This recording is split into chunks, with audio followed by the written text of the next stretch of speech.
Is it back on? Okay, so if that happens, then you know you've got a function. So let me show you a hierarchy of definitions. So we have this very broad category called a relation. So sometimes you just have a relationship between numbers, and it's not technically, it's not a function. Okay, so here's the broad category.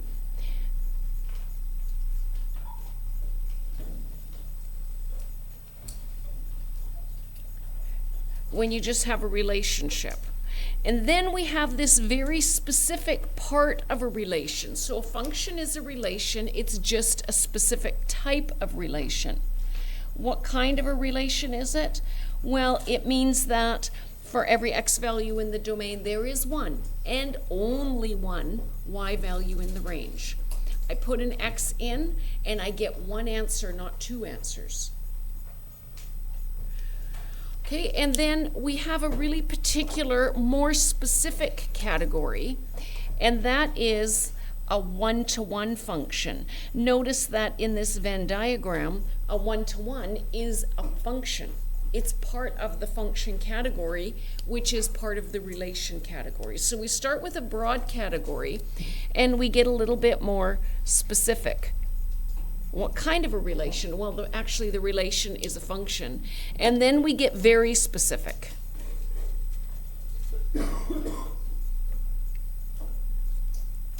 What kind of a function? Well, it's a one-to-one function. Of course, there's functions that aren't one-to-one. Let's look at a definition of what we mean by that. But first of all, I want to give you just a cloud diagram is what these are called. A cloud diagram picture in your brain of what's going on here. Okay, so if I'm gonna indicate to you what a one-to-one function is, I'm gonna start really specific. We're gonna start with the domain and we're gonna end up in the range. So the domain is all of your input values, all the x's that you can operate this function on. So I'm just going to give you 3 of them.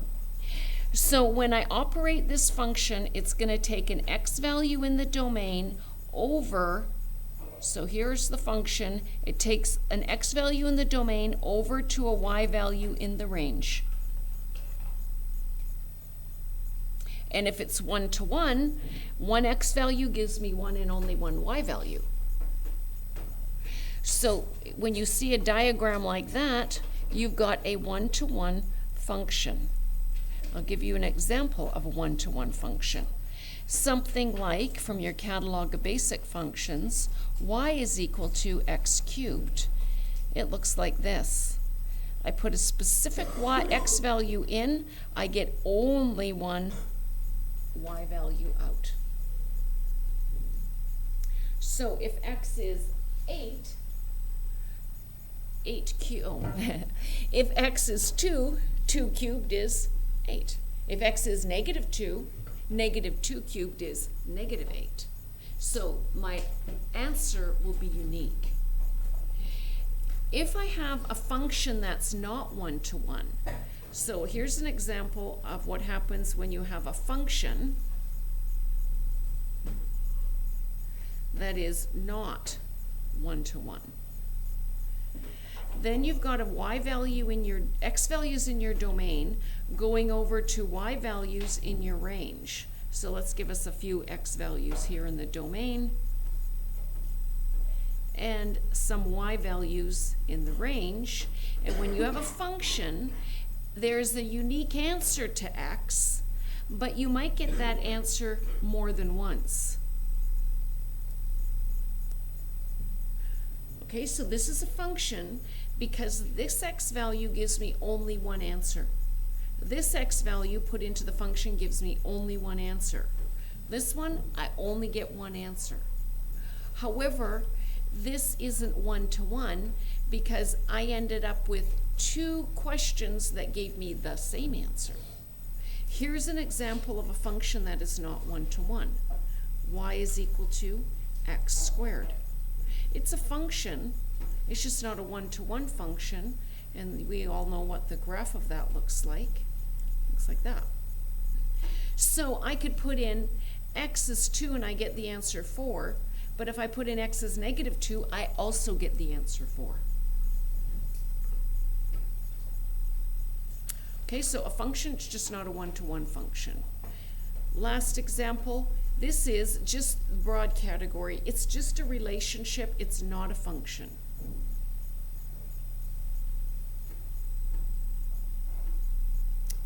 Even though we sometimes get sloppy and call it one, x squared plus y squared is equal to 25. And we all know that's the equation of a circle with a center at 0, 0 and a radius of 5. So if I take x values in my domain, let's give us two x values, x1, x2, and y values in the range, y1, y2, y3, then this x value can give me two different answers. And this x value might just give me one answer. So for example, what do we usually do with this is we solve it. We say y is equal to plus or minus the square root of 25 minus x squared. And you can see you're getting two different y values out. So if I say x is 4, what's y?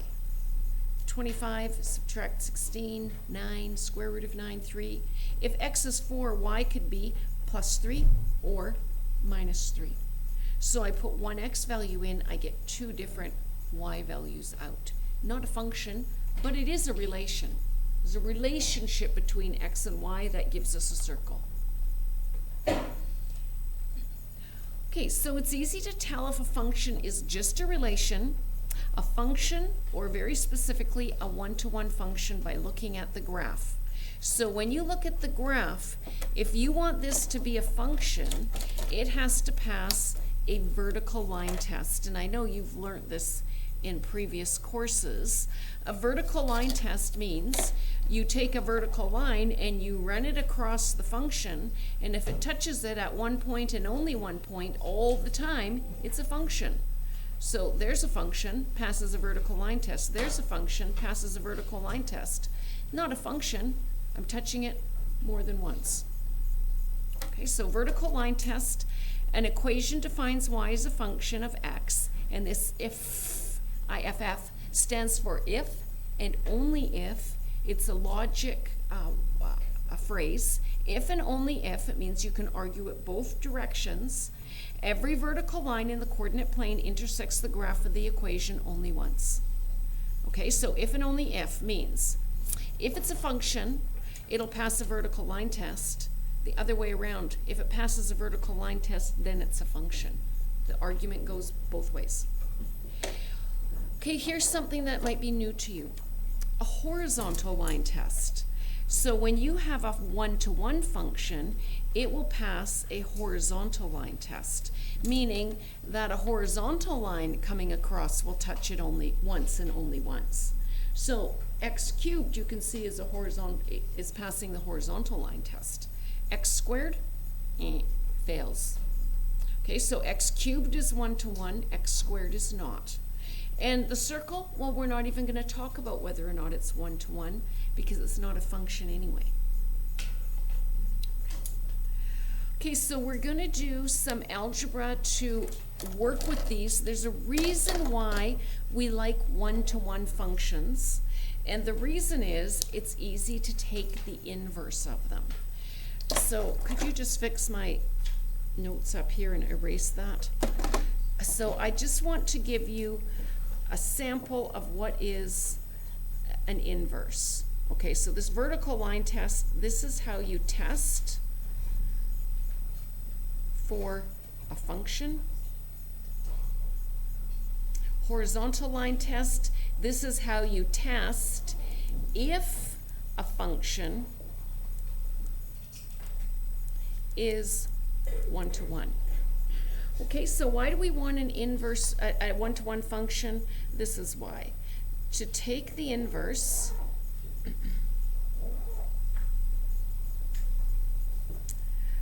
of a one-to-one function. Super easy. You first exchange x and y.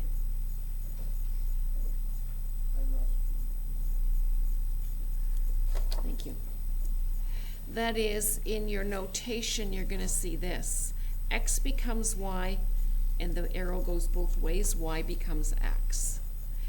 Then, so you're going to take your equation y equals f at x, and you're going to transform it to x equals f at y. This is the algebra part. This is the part you're going to have trouble with, maybe. You're going to solve for y. So that's going to be the algebra part. And then you're going to, when you exchange x and y becomes x, x becomes y, then your domain, all your x values, and your range, all the y values of the original function. So this is the function. And what happens to the inverse of the function, which we write like that, f to the minus 1? Well, the domain and the range switch, because the x's and the y's switched. Okay, here's when it gets messy. If the function isn't one-to-one, you can still find the inverse, but you're going to have to restrict the original domain.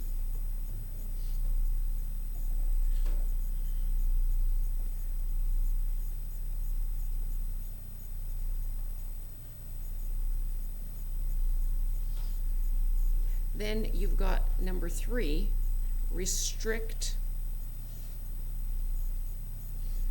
the original domain.